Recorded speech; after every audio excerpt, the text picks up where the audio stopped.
Hey, back with another lick of the week, and we're working in the vamp patterns. I decided to send a video in just a little bit sooner because I've had tons of emails from people saying how much they enjoy the vamp video and how they really want to be better at vamping, which does my heart good because I was afraid that the vamp was a dying technique. But so you guys have made me feel better about it. I'm glad there's a lot of response to it.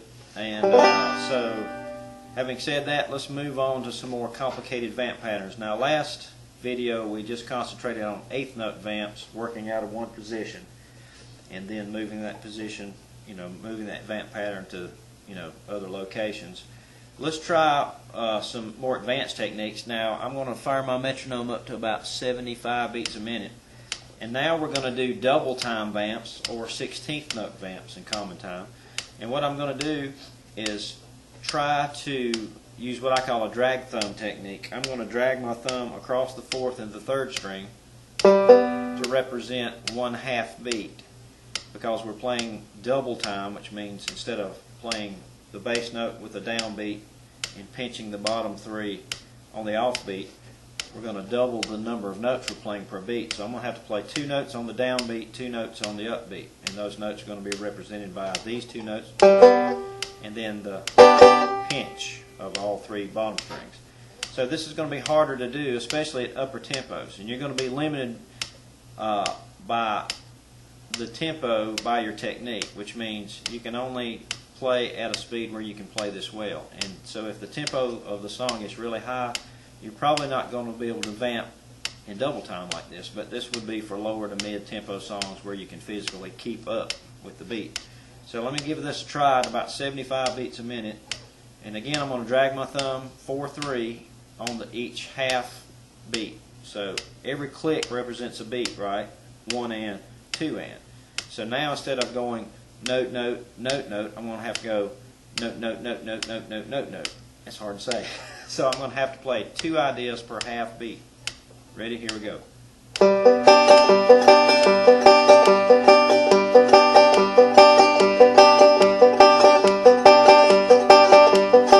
And you may notice that I'm holding my hand down, so I want you to really hear what this sounds like. But in real time, you would typically try to mute some of those notes to get a real precise sound.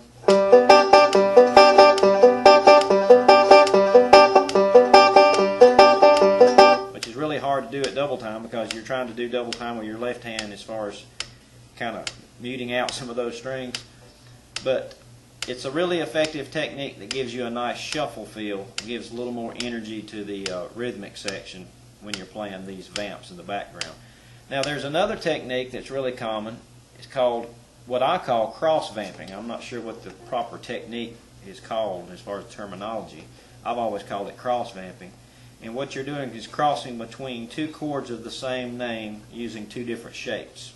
Because there's 3 basic shapes on the banjo to make major chords in G tuning. That's what I call the 1 shape, which is the F shape, the 2, which is called the D, and the 3 shape, which is called the bar. So you have 3 distinct ways to make each chord that you're dealing with. We're using G for the example. So in a cross vamp pattern, instead of staying in the same location and counting beats for G, you would actually cross between positions. So what I'm going to do is fire the metronome up again here, about 75 beats a minute or so. And I'm going to play 8th note vamps, which is just 2 notes per click, and then switch to another location. So I'm going to switch from this number 1 G to this number 2 G and do a cross vamp pattern.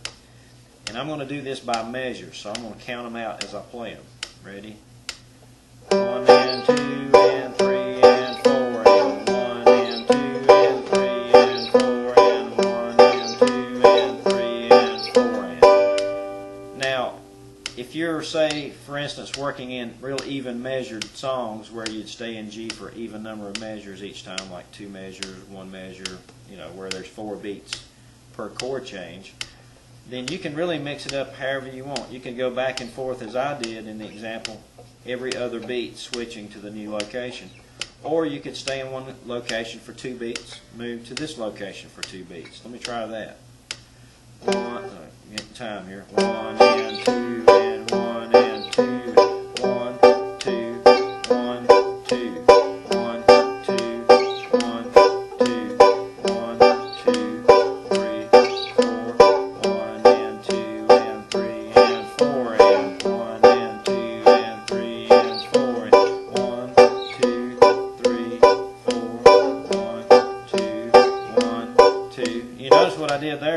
mix up patterns. Sometimes I was alternating between every other beat.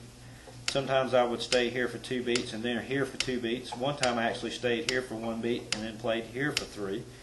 And you could reverse this pattern if you want. You could play the upper position first in reverse direction. You know, it's up to you. But typically in a Scruggs, traditional Scruggs based backup scenario, you hear this more commonly is to switch from the lower to the higher position. So you start with the lower position and go to the higher position. Now you can also do this in double time with 16th notes to give you that shuffle feel, but I'm going to slow the metronome down because it's really hard to do that at higher tempo. So I'm going to slow down to about 60 beats a minute on the metronome. And now I'm going to try to play 4 notes per click, or 4 ideas per position. So again, I'm going to use the drag thumb technique because it would really be hard for your thumb to play the 4th string 2 times and then try to get down here and pinch 2 times. You know, it's just physically kind of hard to do. So what I'm going to do is drag my thumb across, play 4-3, pinch, pinch. So I'm playing 2 notes per half beat. And then I'm going to also alternate. So this is going to make the exercise that much harder. That's why I slowed the metronome down. So here we go. I'm going to try this. Pick a spot to jump in here.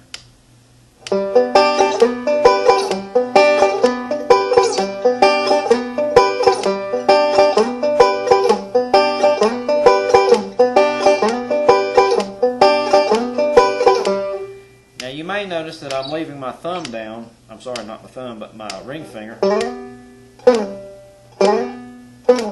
to allow me to get back and forth between positions, because it's physically pretty hard to play this quickly when vamping the double time, even at 60 beats a minute, because I'm playing 4 notes basically per beat, which is twice as many as we played in the standard vamp.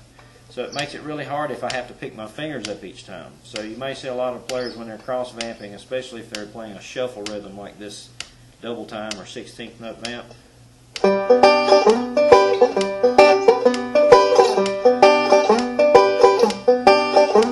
You may hear them slide more than they normally would because they don't want to pick their fingers up, because that wastes time, you know. Economy of motion, we call it. So that's something you can definitely add to your routine, is to cross vamp in 8th note speed, you know, just normal speed, and then try to double time or play twice as many notes per beat. And again, you're going to be limited, in especially shuffle stuff, by physically how fast you're able to do this.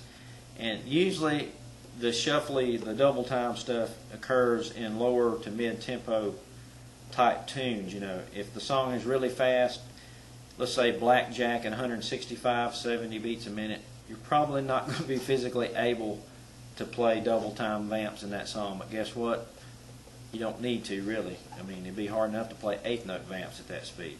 And then you add the extra difficulty aspect of switching in double time, makes it that much harder. But again, you can mix these ideas up, do what you feel like you need to do, and they'll work, you know, anywhere on the neck for the 3 chord shapes. So what I'm going to do for the remainder of the video is just kind of doodle around, switch from 8 to double time as the video trails off, and go from G, C's, and D's. I appreciate it. See you next time.